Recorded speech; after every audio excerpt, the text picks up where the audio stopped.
Thanks for coming. I'll answer any questions for you. Second row right over here, Ben. Urban, I'm wondering what the vibe is like around the building or around practice for a game like this with a top 10 matchup and a team who you don't play every year, but every time you play them, there's supposed to be something on the line. Well, it's pretty workmanlike. You know, it's a Wednesday. I think if you ask me on a Friday, then it starts getting a little jumpy and all that, and guys get excited. But I'm sure they're excited. This is all about Tuesday, Wednesday is all about practice, execution, and getting ready to play. So it's good. It's a work day though. Third row right, Tony. Urban, have you the night game atmosphere in Wisconsin? Have you talked to anybody about that? Have you? Oh, we were there a couple of years ago. I want to say 2012. What's that? 3:30 kick. Do you think it's going to be? Was it 3:30? Yeah. That was pretty nuts, the 3:30 kick. So it's going to be loud, and it's going to be really loud. Have you talked to anybody about it? Or? No, we're good. Front row middle, Dave.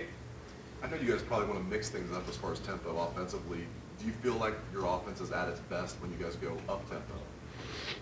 Oh, I think probably historically that's been the case, and we've had good conversation about that. So the one thing, you better get first downs when you're going up tempo. So I'd say, you know, we've had good conversations about tempo. That certainly is a part of our game plan. Just real quick, any injury updates, Dante Booker? Dante Booker, I spent most of my time with the offense today. I mean, I think he's going to be still, I'd put questionable. Second row left, Ari. Urban, I know that you have come to trust Luke Fickell's decision-making, at least from being able to analyze high school prospects. So I'm asking about Robert Landers. I mean, the stories go on between Darren Lee and all the guys that he's been able to sell you on. I was just wondering with Robert, does it ever take a little bit more on somebody who might be his size and the position he plays? Because he's listed as 6'1", and I think he might be 5'9". You said that, not I. No, I think you started off early in the you know, because I didn't know Luke. He obviously has a heck of a reputation, but I trust him when he comes to me, especially with Central Ohio players, and because he knows so many people, and when he gets his eyes on them, and he calls me up and says we need to take him, I don't. Especially a defensive prospect, the answer is usually sure if we have room. And so, yeah, I have great confidence in Luke, and Landers is a perfect example.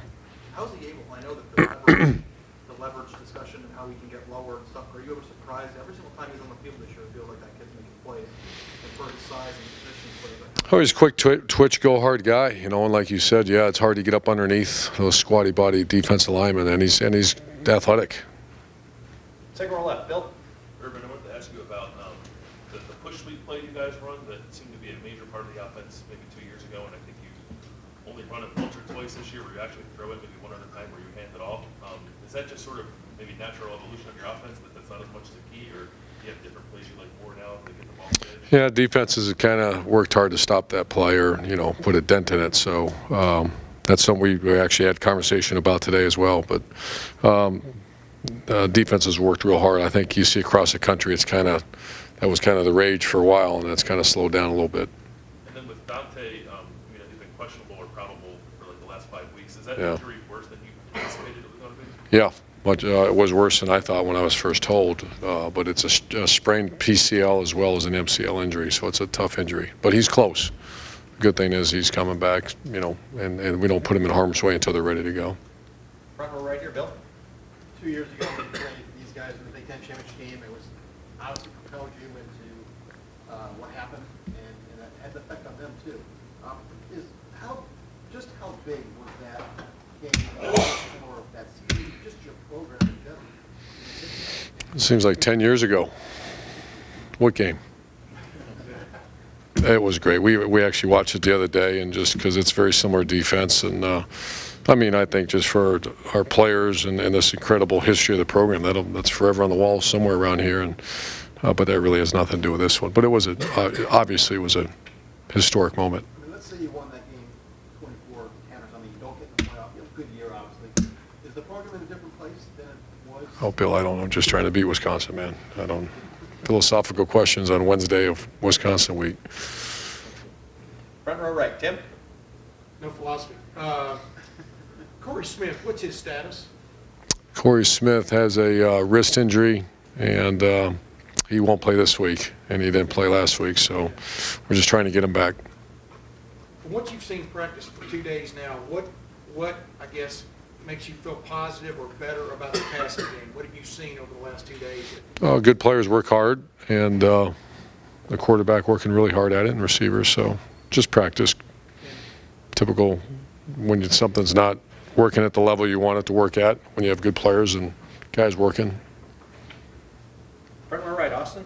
Urban, you called that first visit to Camp Randall. You said it was nuts. It doesn't matter what time of day it was, but you've been to so many famous stadiums around the country and coached in them.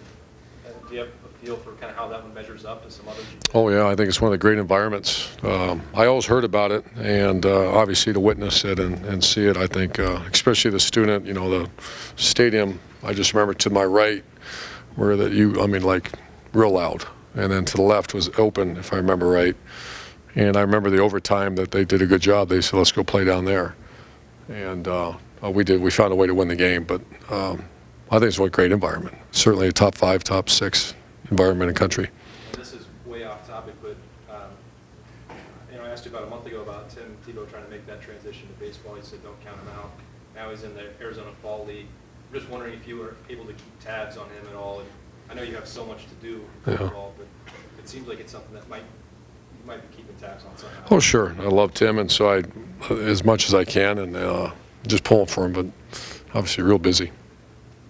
Second row middle, Ryan? You'll have that sign on the locker room entrance of the indoor field that says the most prepared team will win this game, and I saw it was out for the Oklahoma week and now this week. I was just wondering, when you started doing that, and what determines when you put it out there and what you want to see? No, it's just anytime it's ESPN game day, it's a night game. It's we're asking questions about the crowd and stuff. And that's as much for the coaches as well as the players. I'm asking questions about Tim Tebow. What about 2014? What about the most prepared team is going to win this game? And that's the laser light focus to win a game against a very good team on the road. It better be laser light focus on the task at hand. And so that's just constant reminders about you focus on your job description. And that's for the players as well as the coaches, as well as the head coach. And final question, back here, Clay? 2012, you remember Shazier's mid-air stop of Monty Ball? Oh, yeah. And Christian Bryant. Right. Did you jump around when that? The picture's up somewhere in that hallway, the players' hallway. It's a digital, 4-frame shot of that. That was a great play. Did I jump around? No. Great. Thanks, guys.